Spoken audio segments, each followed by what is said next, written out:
Hey everyone, Curse Deck Builder here, making our way to 10,000 decks assisted. And today we're looking at a third draft of a deck. And this is Atraxa, Praetor's Voice, +1/+1 counters with high power. This deck comes to us by donation from Rinakota, who says that they put some sideboard cards that they're considering, and they'd like us to take a look at them. In addition, there's a few cards they're thinking of taking out, such as Vampiric Tutor, and a card like Ice Flow going for Maze of Ith, but generally, they're looking for general thoughts, advice, and they're excited for the video. Thank you so much, Rinakota. Always a pleasure to look at your decks, and we absolutely can take a look here. And as always, if you'd like to take a look at the deck yourself, or you want to know where you can submit a deck to me, you can check the video description for all the information you need. So, Atraxa, Praetor's Voice. This is a common card we've been seeing in the last, my goodness, I don't know how long I've been doing this. Probably too long. It feels like 10,000 years or 10,000 decks. So, Atraxa, Praetor's Voice is a 4-color Angel Phyrexian Horror. 4/4 Flying Vigilance Death Touch Lifelink. And with the very key text at the beginning of your end step, proliferate. Now, something that's been kind of on my mind lately with this card is I don't really tend to see it as +1/+1 counters. I almost universally see Atraxa as a Planeswalker deck. And it's nice to see this deck again with +1/+1 counters because I do think this is the strongest way to build her. I think Infect is close to, or Poison counter proliferation, but even then, I think generally the strongest strategy is just to go aggro and go +1/+1 counters. So with that in mind, let's take a look at the deck. But before we do, I am going to make a note to myself on the side. So, there we go. So, looking at this deck, this is the third time we've seen the deck, and the deck continues to be incredibly strong. I'm a very big fan of this. This is labeled as high power, and I think it mostly is. It's very, very like clean and CMC, low, lots of 1-mana creatures, 1-mana instants, 1-mana enchantments. These are things I generally like to see in high-powered decks. It has a really good mana base that I really do appreciate. So overall, generally good. Looking at the curve, as usual, we're happy, as expected, with our only 7-mana card being Toxrill the Corrosive, and our only 6-mana card being Bolas's Citadel. So, since this is our third look at the deck, I'm going to be incredibly critical. I'm going to be very, very critical on the cards that I think we are running and the cards we could be running. And I'm going to, and in my suggestions, there will be cards that are there to power up the deck or power down the deck in the direction you might want. So let's see, before we take a look at our sideboard, which are the inclusions that our deck builder wants us to look at, let's take a look at what else is around here if we can be a little critical on them. So let's see. I think one of the main things that catches my eye is Pyrrh and Toothy. Pyrrh and Toothy are a really good combination of cards in what I would call mid to high-ish power, but when we go to high power itself, I don't find it as strong. One of the reasons we play both of them is that, well, clearly they're both good for +1/+1 counter decks, but Pyrrh is much better at grabbing Toothy. Toothy is the one that we want because it's very easy to both put the +1/+1 counters onto Toothy and also to benefit from Toothy leaving the battlefield, which is the best kind of trigger you can get because no matter what, you're getting the effect, unless it's stifled, but usually almost no matter what, you're going to get that effect. However, we're playing a deck with tutors. We're playing Worldly Tutor. We've got Sylvan Tutor as an option coming into the deck. I don't think we need Pyrrh anymore, especially because he's a bit overcosted for the ability that we want him to have, to which I'll have some suggestions to replace him with. And just as a 3-mana draw card with this ability, I think we can just do better. So I think we're at the point that at least Pyrrh has to go, but I would maybe even cut both. For me, it's pretty close, I will admit. Likewise, Managorger Hydra feels like a card that is somewhat, you know, overstaying its welcome, I think. There's this kind of mentality I have for, I want to say engine decks, but let's talk about +1/+1 counter decks as an example, where what you want in these kind of decks is you want to make the most of your abilities. And so creatures that are hard, like it's easy for this deck to put +1/+1 counters on things. So you want to use it with cards that have a hard time getting +1/+1 counters on them naturally. Does that make sense? Like, for example, we can look at a really good example. Let's see, where's our 3-mana? Arwen. So Arwen is a card that has a really hard time getting +1/+1 counters on itself because it has no intrinsic way of doing so and benefits really, really highly from doing that. So putting +1/+1 counters on Arwen is difficult. It requires other cards, other synergies, but when we do it, we get a massive bonus from it. Now, let's compare that to Managorger Hydra. Managorger Hydra is a creature that it's incredibly easy to put +1/+1 counters on. Very, very easy, I would say. To the point that the proliferation trigger from our commander is almost worthless when targeting the Managorger Hydra, right? Because if you think about adding one +1/+1 counter to a card that likely could get 5 to 6 +1/+1 counters by itself in a turn cycle, well, that proliferation on that specific card isn't really that powerful. Does this kind of make sense? It's a way I'm trying to value the importance of, or the ease of the deck working successfully.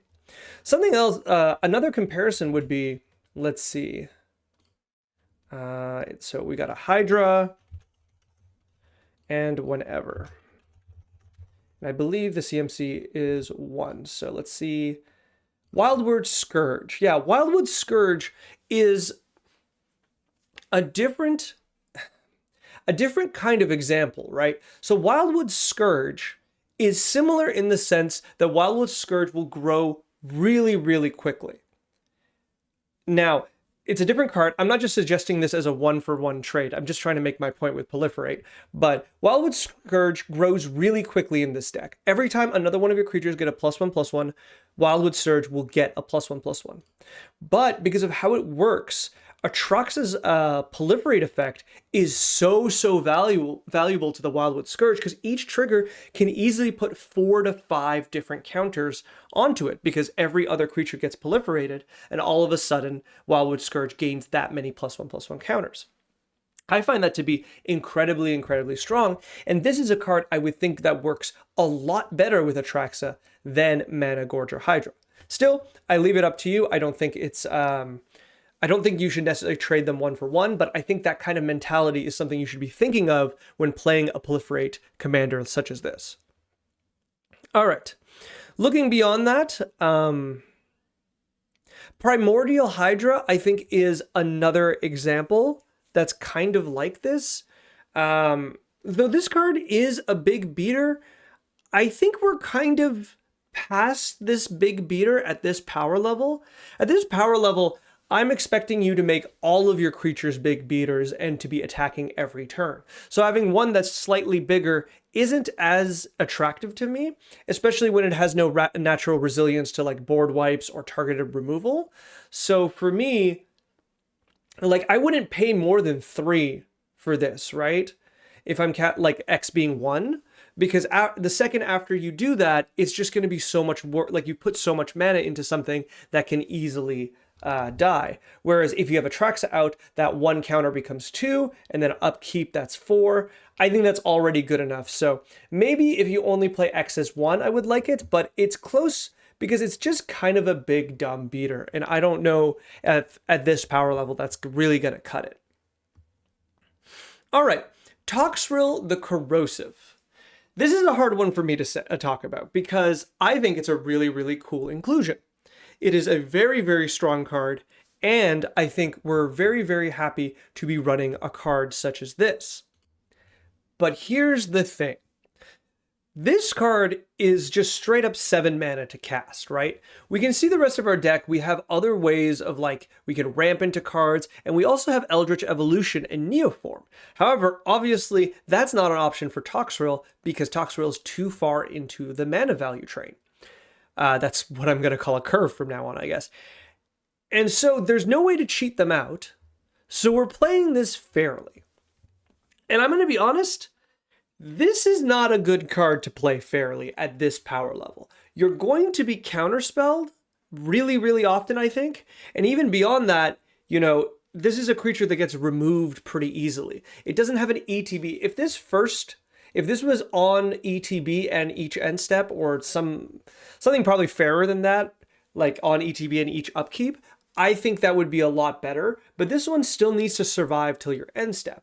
And I think that's a really tricky thing for this deck to do at this power level. We say high power, Toxrill is probably not going to stick around easily. The other thing to consider is that Toxrill gets a little worse at higher power levels. Yes, there's a lot more smaller creatures to burn down, but there's just a smaller amount of creatures, generally the higher power you go. And because of that, I don't see this, even if it does trigger once, making that much of an impact. And even then, as a reminder, if they remove Toxrill after slime counters are on creatures, the creatures just recover. They don't keep they're not -1/-1 counters, right? Now, it's highly likely that you get away, like if you do get the trigger, you'll be able to destroy creatures because Atraxa will then proliferate those counters. But even then, I don't know. I'm having a bit of a hard time. I really wish this was sacrifice a creature and not just sacrifice a slug, but I guess it can sacrifice itself. But now I'm asking you to hold up 9 mana. I think it's too much. I think it's too much for this deck. It's really fun. It's really flavorful, but it feels like a liability more than anything else. If we had some more reasonable reanimation, like if we had reanimate and we had like, I don't know, entomb, I think I would be a lot less hard on this card because then you could reanimate it and I wouldn't mind it as much. And plus that reanimate and entomb would both be very useful for this deck in general. Well, I guess entomb you'd have to work around, but reanimate for sure. I think with that in mind, I would have a much easier time with Toxrill, but at the moment, I feel like it's too much mana. And I think that's it in terms of the things that stick out at me. I think Anguished Unmaking... Oh, this is alphabetical. I was wondering why... Did I accidentally make this alphabetical? I think I did. Mana value. There we go. Let's see. So with that in mind, I think like... Anguish Unmaking is the last thing I think I want to cut. I don't know. I always am hard on this card, and maybe I've said this every other video, and I haven't gone back to check, but Anguish Unmaking, every time I see it, I just wish it was something else at lower mana. Like, I would prefer this to be Nature's Claim, which is notably missing here. With Nature's Claim being able to get, like, two out of the options. Now, it doesn't get rid of creatures. Sorry, my microphone's in the way. I'm getting a microphone holder soon. It'll make it easier, but at the moment, I don't have it. Nature's Claim will get rid of the two main things you're going to be targeting, because when it comes to creature removal, you have swords. You don't have path, but you... I guess maybe you have less removal than I think you do. You're not even playing path. Chain of Vapor does count for something. So our Assassin's Trophy, Anguished Unmaking, and Swords to Plowshares are your only hard removal. Okay, with that in mind, maybe keep Anguished Unmaking. But if you do put in like Path, I would change Anguished into Nature's Claim pretty easily. Okay, let's look at our side cards.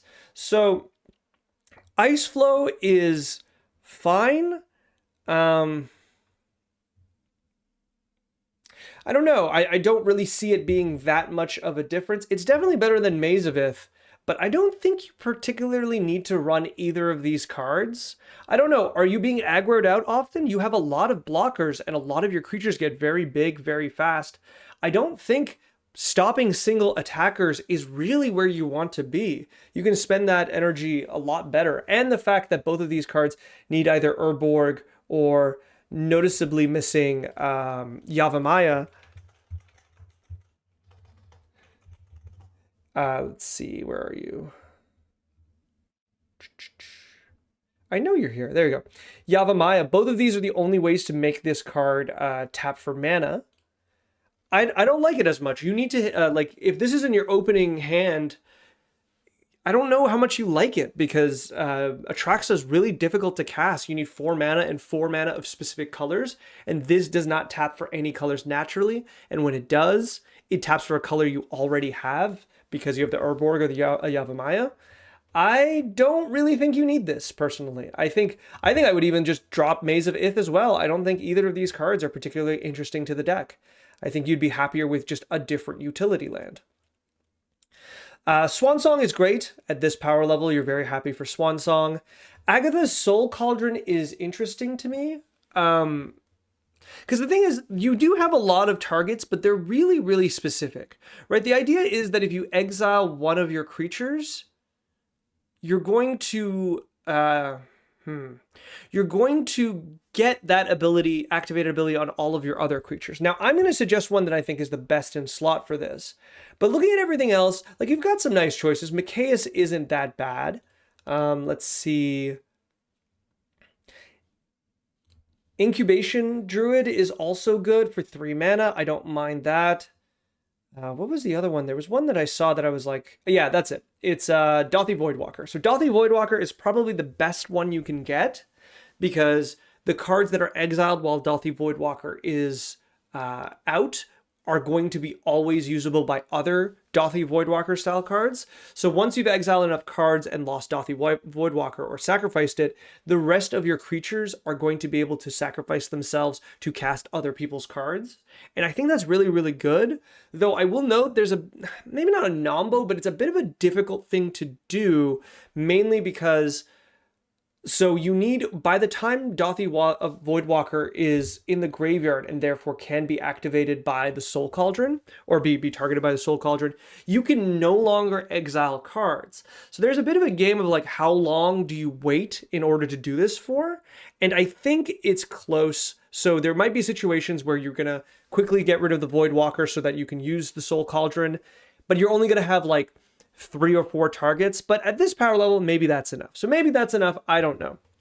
I do obviously like this as graveyard hate and a way of stealing good activated abilities from your opponents. So I think overall, this is definitely a card you should be playing. But at the moment, until I give my suggestion, I think there's not really a lot of really good suggestions, but there will be soon. Let's see. Arcane Signet, I think you're fine on mana. I don't think this is the point that you need to start running mana rocks with Carpet, with Exploration, with all of these mana dorks. I think you're fine. You're also even like notably not running Soul Ring, but with Atraxa, there are some creatures that would benefit from the ramp, but I'll leave that to you. So that's an option for sure. Dovin's Veto is good, but it's starting to get too many counter spells in a deck that doesn't want to be this counter heavy. Ledger Shredder, you should definitely play, I think. This is a very, very strong card, and I think that's a really easy inclusion. The +1/+1 counters are just kind of gravy, but generally you're just going to be able to sculpt your hand really well with Ledger Shredder out. So I do like this. Malcolm, I like, but I have something to talk about this when we get to our side cards, but as the deck is now, I don't like it. Because how does this work? You flash in Malcolm, it goes to your turn, you get your first attack in, that's 1 counter. Then you go to end step, you proliferate, 2nd counter. You go to your turn, you attack at a 3rd counter, and then end step, you proliferate, you're at 4 counters. Do you notice something? You actually want 1 more proliferation in between because you want that 2nd attack to be the one putting the 4th counter on, so you can immediately get that free spell out of by discarding it. And so with that in mind, I feel like this is just, at the current build, I don't think it's going to work. But with some adjustments, I think you can make it work for sure. Winds of Abandon is fine. I think I'd play Path to Exile before the Winds of Abandon. I don't really think you need the board clears, and if you need them, you should be playing like Toxic Deluge instead. Lurrus is really good here. You should absolutely play Lurrus. A large majority of your deck can be cast through Lurrus, so take advantage of that. Riding the Dilu horse. Any one creature gets +2/+2 and gains horsemanship permanently. Okay. Huh. Don't see that often, eh? Well, I'm not quite sure where you're going to get the money to get this, but let's see. Is this worth it? And I think the answer is kind of no, right? Like, do you pick Atraxa? Like, all this does is gives your creature permanent unblockability, right? Is that good enough? I don't think so. Atraxa's pretty unblockable as she is. A lot of your other creatures, if you can give them trample, that's good enough. And like, maybe I just prefer something like is one, here's the question, right? Is one unblockable attack enough? I think I'm doing the wrong one. Let's see, flashback. Cannot block. I'm gonna forget this. Let's do it this way. But here's my idea while I look for this card. If you can give one of your creatures unblockability for one turn, do you need them to have unblockability for 3 other turns, right? Or 4 other turns, or 5 other turns, right? Because at this power level, either they're being destroyed or you're knocking a player out of the game, right? And to me, giving with one card, giving either 2 creatures unblockable might be better, or unblockable twice is probably just good enough. So if you want this ability, something like Artful Dodge, I think is good enough. But as this is, I don't know, at a lower power level, this is insane. But at a high power level, I just don't think it's good enough. So I would cut that for sure. And Ad Nauseam, this is just not the kind of deck you want to run Ad Nauseam. So I wouldn't do that. All right, let's talk about additions. And I have a few. So the one I've been kind of insinuating towards a few times is Walking Ballista. I think Walking Ballista is notably missing from this deck. Not only is this a very good mana sink, a very good card, an infinite combo with Helioid, which you are playing, I believe, right? We are playing Helioid. Yeah. So infinite combo there, and this is a really, really good Agatha target, because once you exile with Agatha, all of a sudden, all of your creatures become Walking Ballista, and that's insane. So overall, this is just one of the strongest cards you get to play with for free. Well, not for free, you have to pay for it, but I mean in the sense that it fits your deck so well, and I think this is a very, very clear deck to kind of take advantage of it. I would also argue that I said earlier you could play Entomb. This is a card you would play Entomb with, because if you Entomb this and then use Agatha's Soul Cauldron on it, you're probably going to win that game, because you're at least wiping the board, if not taking players right out. So really, really good inclusion. 100% I think this should be the first card that you add in. After that, something that I think is also noticeably missing, as it is a scourge of Commander right now, and that's Orcish Bowmasters. Orcish Bowmasters is just really, really good here. And if you're willing to play Ledger Shredder, you should be willing to play the Orcish Bowmasters, because both cards are good for a different reason, but just so happen to include +1/+1 counters. So though this is a little off theme, I would say, once again, Ledger Shredder, if you're considering that, play this. It's just going to do really, really well, and it's just going to get you really, really far. I have this card here as a kind of as an option, and I have 2 more after this, of instead of Peer. So Peer is at 3 mana, and it allows you to add a single extra counter every time you add a counter. And it draws you a card, specifically Toothy, but Toothy is very tutorable. If you already played or have Toothy, Peer doesn't do anything. So here's an alternative. Kami of the Whisper Hopes is same thing, has that same text that if 1 or more counters would be put on a permanent, that many +1 will be put on it, and then has a tap ability where you gain mana equal to the number of +1/+1 counters according to this creature's power. This one's pretty simple. I think this is just like a mana kind of generator, and I think it won't hurt your deck to have another one of these. However, if this isn't really what you want, you have 2 other options. Conclave Mentor and Winding Constrictor. These are both kind of like, these cards kind of lower the power of your deck just a touch because they're cards that just don't do anything when you're not doing the thing you want to do. If you're not putting +1/+1 counters on creatures, Conclave Mentor and Winding Constrictor just don't do anything. However, when they are doing something, they do really, really well, right? They have that additional, now Constrictor only also like adds if you get infect counters, so poison counters, be careful about that. But this one says whenever creatures gain counters on your side, they gain more. And this one says specifically +1/+1 counters going onto your creatures. And this one says when you die, you gain life equal to its power. So I think Conclave Mentor is the better one overall. And then if you wanted a second 2-mana version of this, Winding Constrictor can be the next one. But these cards are just really, really good. I think they just allow the math to get even more ridiculous. They work really well with a card such as... where is that? There we go. The Hydra Wildwood Scourge, where things get incredibly, incredibly dumb. Is that an infinite combo? No, because all the counters... Yeah. It's just even more counters for Wildwood Scourge, which is really, really good. So with these out, you're going to find your deck to be exponentially faster because you just have more versions of Ozolith, you have more versions of everything else that increases +1/+1 counters. So I like those, even though they're kind of basic in what they do. Then a card, I'll save that for a little late. Yeah, let's do this now, actually, because the rest are all in a theme. Heroic Intervention is also notably missing from this deck. We have a lot of really good instants, but we have no way to protect our board outside of a Chroma's Will and counter magic. So with that in mind, I don't mind having Heroic Intervention as a one-off. You're at that deck level, that like power level that this is just worth having, and being able to stop board wipes is really, really good. So I think this one is particularly easy to add.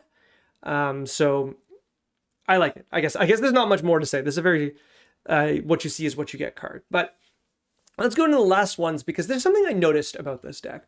I was looking at it over and over again, and something was wrong in my head, and I couldn't quite figure it out until I did, and I realized that Atraxa is the only proliferate you have access to. Now, unless I missed like a Karn land, and I don't think I did, and I've looked through this a bunch of times, so I could be wrong, but I'm almost universally sure we just do not have any other proliferation. And let's just assume I'm right. The thing that's interesting to me is that the lack of proliferation, now I get where it comes from. We have Atraxa to proliferate. Why do we need more? But the thing is, proliferation has never been a card that kind of nombos with itself, right? It doesn't get exponentially better, but it just keeps getting better the more proliferate you have. And I thought it was notable that there's just no proliferation here. I think that's interesting, right? So there are 3 proliferation cards that I think we can add in. Oh, sorry, I wanted to note that this is also what I was talking about with Malcolm. With a little more proliferation, I would like Malcolm, but with only just Atraxa, I don't like it. So if you put more in, Malcolm sounds fine. Or to be fair, Malcolm also works. Here's a bonus to Winding Constrictor. Malcolm works with this, whereas Conclave Mentor would not. Anyways, let's look at these 3 cards I would like to suggest. The first 2 are pretty simple.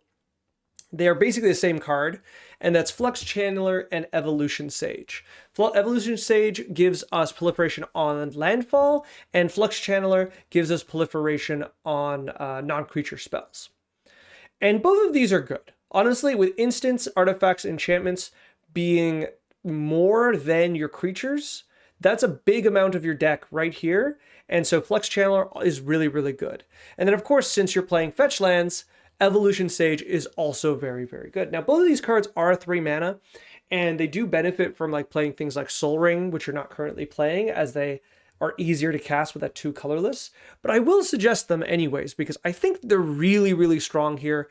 I think I would suggest for like non-power options, either the Winding Constrictor and Conclave, or Evolution Sage and Flux Channeler, or some combination of, but not all of them, because I think that's a little much. I think if you went like adding in Conclave Mentor and Evolution Sage, you'd be pretty good. And I think you would benefit from that a lot. Landfall Proliferate is just really, really strong. It lets you get out of control in like a single turn as opposed to over a few turns. And if you're like, well, cursed, I was already going to get out of control in one turn. Well, let's say you get even more out of control.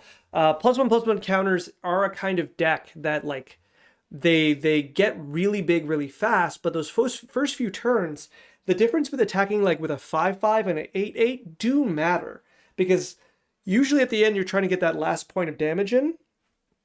And I think at that point, it's hard to kind of, it's hard to figure out, it's hard to push the last points of damage in, so I'd rather you do more damage at the start, and both of these cards are good for that. So those are my thoughts on that. And this last one that I think is really, really interesting is Ripples of Potential. So this is a new card that just came out, and it says proliferate, then choose any number of permanents that you put a counter this way onto, and then those permanents phase out. So I think this is really, really interesting, because not only is this a very strong kind of defensive spell through a board clear or to get rid of target or removal, this also has offensive capabilities, as you can phase out your opponent's permanents as long as they got a counter on them. Like if they had a counter to begin with and then you proliferated them. I think this is really interesting, because there's certain, like if you're playing against like Guff, Commodore Guff, Super Friends, and they have a very dangerous turn coming up, you could upkeep Ripples of Potential, you know, grow your board, phase out, and then grow all their planeswalkers, and then phase them all out. And I think that is really, really interesting. There's a lot of different examples of how this can be good. This is obviously very good against other +1/+1 counter decks, but I think generally this is the kind of card that has a really, really high ceiling on its power level. So I would definitely consider it. I'm just noticing now, the artist Sam Hogg did such a good job. You can maybe it's just the angle, maybe I'm just imagining it, but it does look like the art of that merfolk is refracting through the water, which would be really hard to do. But now the more I look at it, maybe I'm just wrong. All right. And I think that's where I'm going to end it. I think this is a really strong deck. It continues to be really, really powerful. I think the choices that were put here are pretty good, almost all of them. There's a few that I think are weaker. And I think I've mentioned the cards that I'm not too into. Two that I didn't mention, Mikaeus kind of works like Proliferate. So if you can get a repeatable Proliferate, I think it's going to do better than Mikaeus with either Evolution Sage or Flux Channeler, because like Evolution Sage with a fetch land is two Mikaeus triggers without the summoning sickness, and I already like that. And that's not even including just playing lands turn after turn. So I do prefer that to Mikaeus. I don't really love Mikaeus. I think he's interesting in certain setups, but at this power level, he's kind of worn out his welcome. I think he's really good in that mid-level power level, but we are a little past that, so I think it's easy to cut them. And Ajani is probably also too much at this point. I always kind of gloss over the planeswalkers, and I notice them later. Yeah, I don't think this is good enough anymore. Giving the vigilance isn't relevant. Gaining 3 life a turn isn't relevant. You're really just using this for the put a +1/+1 on each creature you control. And I think we have better ways to do that, even at 4 mana, right? Like, this is, I always do this. I just said we'd be done here. And here we are looking at one more card.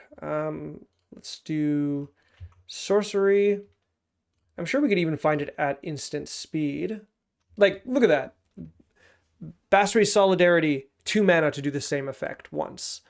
And then I'm pretty sure there's a battle that does this as well. It's not that one, I know that. I think the green-white battle does that. I could be wrong. But I think you can just do so much better than doing that once a turn. Like even 6 mana is a bit much. Maybe I won't do that, but like I think you can do a lot better than just a Johnny, right? Here, Inspiring Roar, the same mana cost. Yeah, I think like if you want this ability, Basri Solidarity I think is much better.